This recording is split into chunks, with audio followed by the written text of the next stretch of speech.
dekat sama yang punya toko roti aja kenyang makan roti, apalagi dekat sama pencipta dunia. Kok bisa dibikin orang tuh simpati ke kita, bisa dibikin orang tuh kita nggak usah minta, kita tahu-tahu datang memudahkan. Ada tuh kok yang nggak hidup, ada yang dekat sama Allah tapi ya tidak kaya, tidak punya posisi jabatan, gampang dibikin ya sama Allah hatinya, nggak tertarik tuh dengan itu semua, tenang ya, ada ayem lah.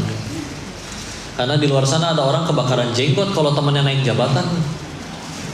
Gimana nih? Kenapa sekarang pangkatnya tinggian dia? Repot sekali. Kalau alhamdulillah surga kita nggak di mulut orangnya. Kan betapa repot kalau misalnya bahagianya di situ. Pengen selalu kelihatan langsing, tiap kali foto tahan nafas.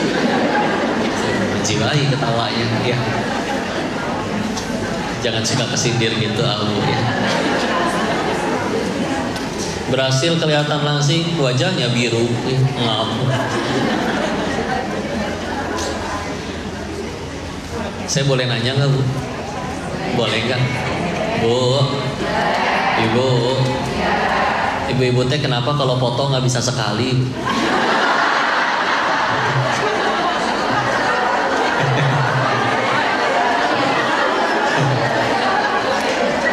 Sekali aja kok, sekali. Enggak, minimal 3 kali. Belum timernya.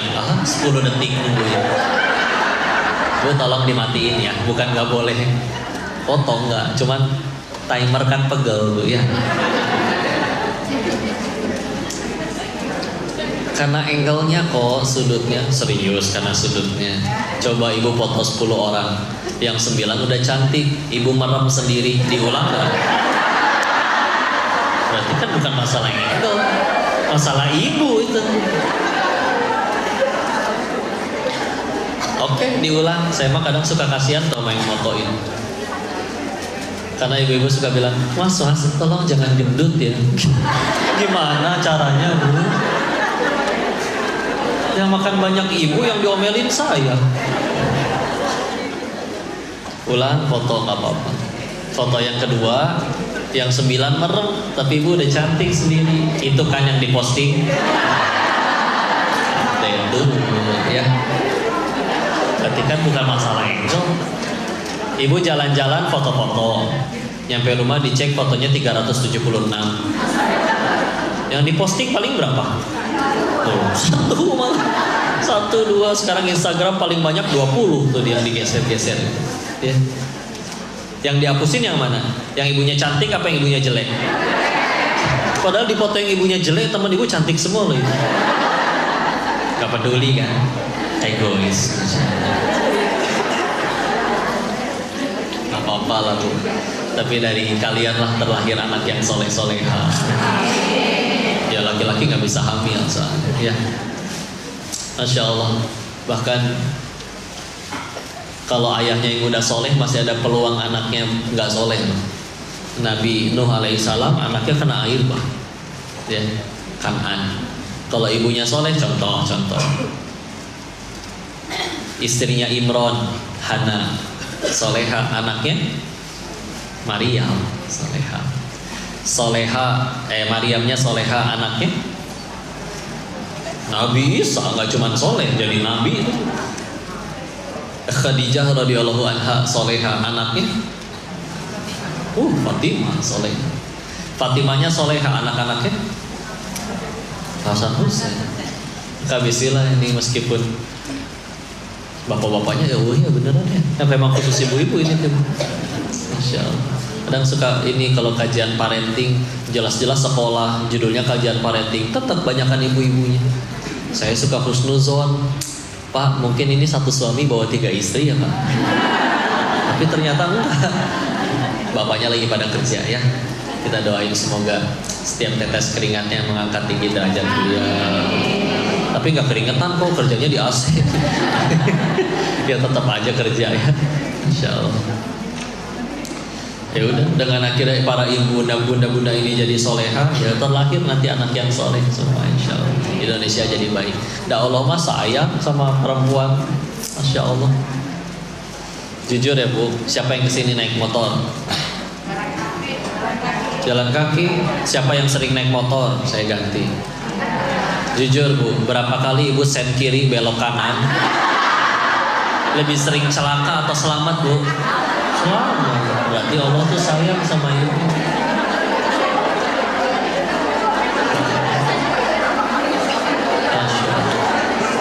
Bagus kerudung Ibu tuh syar'i panjang, tapi kadang saking panjangnya lampu setnya kayak ketutupan. Ya. Alhamdulillah ya. Yang celaka yang belakang kagok liatin Ibu mau ke kiri apa ke kanan. Gak apa-apa lah ya. Orang bilang kalau bagi laki-laki rasa sakit yang paling menyakitkan itu patah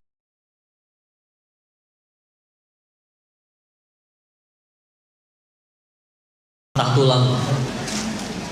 Misalkan tangan di kayak gini diinjak beletok, sakit. Tapi kalau bagi perempuan yang lebih sakit adalah kok patah hati, sakit hati, drama Ibu mah. Kan saya bilang secara fisik apa yang lebih sakit?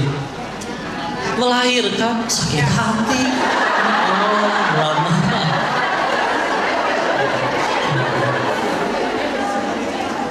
Pernah ada dokter bilang gini, melahirkan itu 27 kali lipat lebih sakit daripada patah tulang. Sakit kan Bu? Mau sesar juga tetap sakit udahannya. Yang normal juga sakit ngedennya. Ya. Sampai kadang pernah, nggak semua ya, tapi pernah ngeliat ada ibu-ibu, ih sakit kok amit-amit, saya mah nggak mau lagi. Sekarang anaknya 4, katanya nggak mau lagi. Ya, gitulah. Lucu ibu-ibu itu ya. Katanya ibu-ibu itu dalam sehari memang mengucapkan kata 21.000 kata. Laki-laki hanya 5.000 atau 7.000. Kita coba tes ya. Bu, Ibu kalau dikejar anjing ngapain? Padahal Ibu sama anjing kencengan siapa larinya? Biasa aja ngomong anjingnya Bu. Oh memang berarti betul ya. Bunyi dulu aja, mikirnya belakang. Coba tes lagi ya. Bu, apakah Ibu pengen punya suami yang jujur? Pertanyaan selanjutnya, apa Ibu siap kalau suami Ibu mengatakan yang sejujurnya? Wah sebetulnya aku udah. Jadi Ibu maunya apa ya? Bu, Ibu suka nggak dikasih uang 100 juta? Suka, tapi palsu. Jadi gitu Ustaz, cara bahagiain wanita tuh gampang, tinggal dikasih khayalan mereka udah bahagia. Bu, maksudnya apa kok? Maksudnya kadang kita itu suka loh sama yang palsu-palsu. Contoh, kumpul kayak gini atau reunian, tiba-tiba ada seorang ibu berkata, Ibu, kok tiap hari tambah muda aja ya? Menurut Ibu asli itu?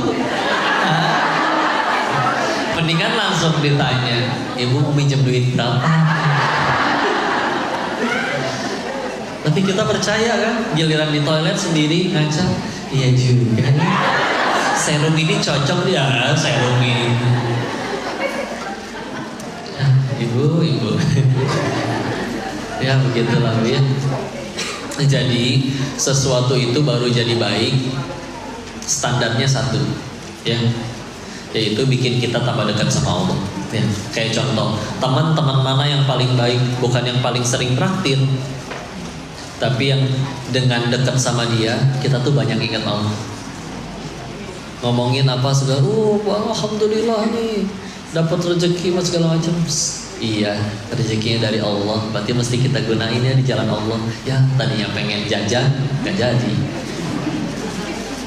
Tapi kan Allah gak pernah minta semuanya. Yang wajib cuma 2,5%. Berarti kalau ibu punya 100 juta, yang wajib cuma 2.500.000. Sisa 97.500.000-nya boleh ibu pakai. Ya. Kerjaan yang mana yang baik? Bukan yang paling banyak gaji dan fasilitasnya, tapi yang semenjak kerja di situ tambah banyak sujudnya. Jadi kalau di kantor atau pabrik atau perusahaan, siapa yang paling beruntung di situ? Bukan si bosnya yang paling kaya, tapi yang paling bertakwa aja di situ. Si bosnya kaya, duitnya dipakai maksiat, malah musibah loh gitu. Ada orang bisa nggak jadi maksiat bu gara-gara nggak punya duit. Bosnya punya banyak duit jadi maksiat, berarti musibah itu duit. Cuman gara-gara dia bahagianya di duit, jadi nggak nyesel bikin dosa dengan duitnya. Kalau udah istilah standarnya mah itu. Contoh ya, latihan lagi. Misalkan ibu di WA sama suaminya. Is istri. Boleh kan manggil istri is? Emang ada Bu Is di sini?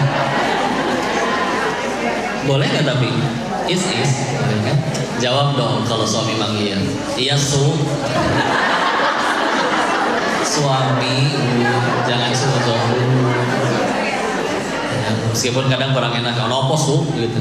Suami, iya. Iya begini is. Kayaknya uang belanja harus saya tambahin is.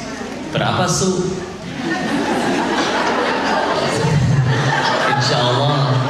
Insya Allah 100 juta is. Per dekade ya. Bukan, insya Allah per minggu. Bahagia kan? Begitu nyenengin ibu tuh tinggal dikasih khayalan aja. Bu, uang belanja seminggu 100 juta, nikmat bukan? Ujian. Kapan baru jadi nikmat? Kalau ibu pakai buat tambah dekat sama Allah. Sedekahnya tambah banyak, wakafnya tambah banyak. Coba akhirnya ibu pakai uangnya untuk maksiat, kan repot tuh. Kan yang harusnya menghadapi ganjaran dari kemaksiatan itu kan kita masing-masing. Berarti tadinya kita nggak bisa maksiat gara-gara nggak ada duitnya. Banyak maksiat perlu duit ya bu. Terus akhirnya jadi nggak bisa gara-gara nggak ada duit. Ya. Cuman ya gitu. Kadang ketika duitnya diambil kita nggak suka karena bahagianya di duit bukan di Allah. Ya. Kalau dia sholat sih kok, tapi ketinggalan sholat, gak pernah nangis. Giliran hilang duit baru nangis, duit di hatinya udah. Atau kok dia sholat sih kok, tapi ketinggalan sholat gak pernah nangis. Waktu gagal nyalek tapi gila, ya berarti di hatinya jabatan. Ya, itu iman. Yang kedua ilmu tadi ya. Nah, ilmu itu bikin kita tahu mesti ngapain. Kan orang kadang tuh panik, gelisah, hidupnya nggak nyaman, nggak tenang, nggak tentram, karena nggak tahu harus berbuat apa. Ya. Izin sebelum kejadian kemarin tuh Teh Yunda dirawat inap tuh. Terus kan panik, gelisah karena perdarahan, belum melahirkan, tapi pendarahan, terus kram, terus kayak ngeluar kayak ada yang gerinjel keluar dari ini. Kan panik bu, dikira daging itu, dikira apa. Begitu nyampe dokternya pas dari cerita sama ini juga, oh tenang, itu mah darah yang menggumpal. Kalau kayak lagi haid gitu kan, ada kan yang darahnya kayak jelly gitu ya. Cuman kan bagi orang yang nggak tahu ya panik. Dokternya udah 23 tahun praktek, anteng, tenang-tenang aja. Ya, jadi kita tuh kadang sedih, gelisah, panik karena ya tadi nggak tahu harus berbuat apa, nggak tahu mesti ngapain. Nah perlu ilmu. Ya, sama kayak misalkan ibu lagi naik pesawat udah siap duduk anteng tinggal nunggu terbang, tiba-tiba pilotnya keluar, bu, pak setirin dulu deh, mules. Panik nggak bu? Ya, panik, saya nggak tahu gimana cara nerbangin pesawat pak. Tapi kalau ternyata ibu pun adalah ternyata pilot profesional yang sudah berkarir selama 20 tahun, mangga turun aja sekalian biar saya sini yang nyetir. Ya. Karena punya ilmunya, ya. Ya udah tuh. Terus masalahnya ilmu-ilmu yang ada di dunia teh ya gitu-gitu aja. Contoh, kalau pengen jadi arsitek masih ada sekolahnya, pengen bisa bahasa Rusia ada sekolahnya. Tapi ilmu pengen jadi ibu yang baik, dapat ketenangan hati, ilmu untuk jadi anak yang juga baik. Kan ada yang punya ilmu itu teh ilmu agama, nggak ada di kuliah. Ibu kuliah jurusan apa? Jurusan ibu yang baik, nggak ada. Tapi terus nggak mau ngaji, nggak mau nyari ilmunya, atau pantas stresnya. Dan ini tuh bukan fanatik bu ya. Kayak misalkan kalau ibu punya anak pengen jadi pemain bola, belajarnya ke siapa? Ke Ke Cristiano Ronaldo atau ke Chef Juna? CR. Karena pengen jadinya pemain bola, bukan pengen jadi koki. Sama, kita mati bakal ke surga pengen, mulia pengen, bahagia pengen, sukses juga pengen dunia akhirat. Ada manusia yang paling sukses, mulia, bahagia, dan paling jadi kebahagiaan bagi banyak orang. Contoh Rasul dan para pengikutnya. Terus kita hidup gak mau ngikutin cara beliau, atau selama ini kita berusaha bahagia dengan caranya siapa? Ngarang. Lantesan kesel melulu. Mengarang bebas atau hidupnya? Ya. Jadi ya udah, harus berapa kali kecewa dan patah hati baru sudah mau menyadari untuk bahagia itu adanya pada apa yang Allah suka. Kita tinggal dulu. Ya, kita nggak pernah disuruh nentuin takdir. Tugasnya nurut, takdir itu urusan Allah. Jadi contoh ya, waktu Maryam mau melahirkan Nabi Isa alaihissalam, kan diceritakan di surat 19 ya. Memang suratnya surat Maryam. Terus melahirkannya kan itu di bawah pohon kurma, dalam keadaan perut lagi hamil besar, lagi mules-mulesnya, tapi juga capek karena melarikan diri, dijulitin sama, ya zaman dulu udah ada orang julit juga ya. Terus ketika lapar, capek, butuh kurma, kurmanya mah ada di atas. Perintah dari Allahnya apa? Iya, di ayat 25, wa huzzi ilaiki bi jiz'in nakhlah tusakit alaiki rutoban janiyya.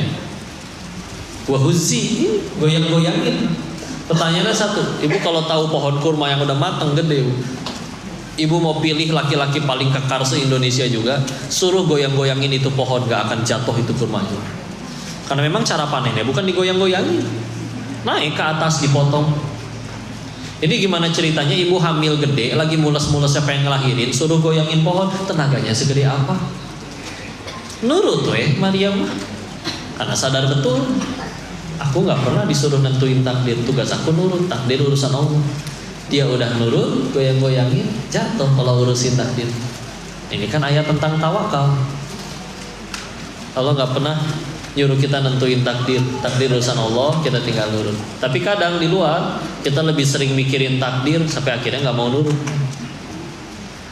Gimana nih kalau misalkan nggak ngambil ini cicilan, nggak bisa nih punya rumah, punya mobil. Udahlah pura-pura nggak tahu aja sama Al-Baqarah 275-nya. Kalau gimana nanti takdir aku reunian, aku belum punya mobil. Udah capek sekali mulut orang. Udah mulut orang mah bau jigong bro. Udah gitu. Kalau bentuknya saran, nasihat yang membangun silahkan didengerin. Tapi kalau kadang bentuknya cuman julitan doang, udah tuh nggak apa-apa ya.